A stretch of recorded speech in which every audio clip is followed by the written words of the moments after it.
Mga igsoon diha ni Kristo, maayong buntag sa tanan. Karon atong gisaulog ang nasudnong Domingo sa Biblia o National Bible Sunday.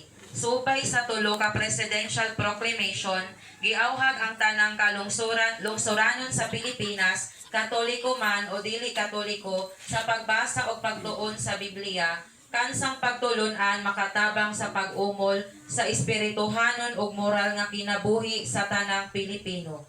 Kay ang buhing mensahe sa Dios bahin sa gugma, kalinaw ug kaangayan alang man sa tanan.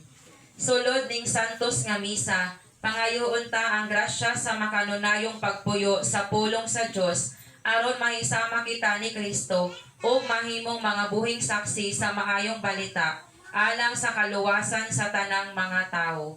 Palihog manindog ang tanan ug daygon ta ang Ginoo.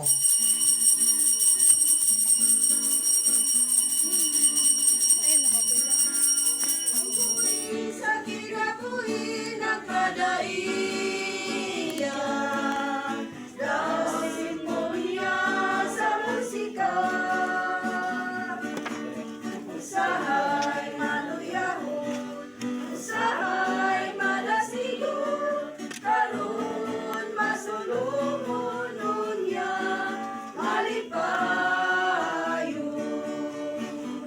On the spot.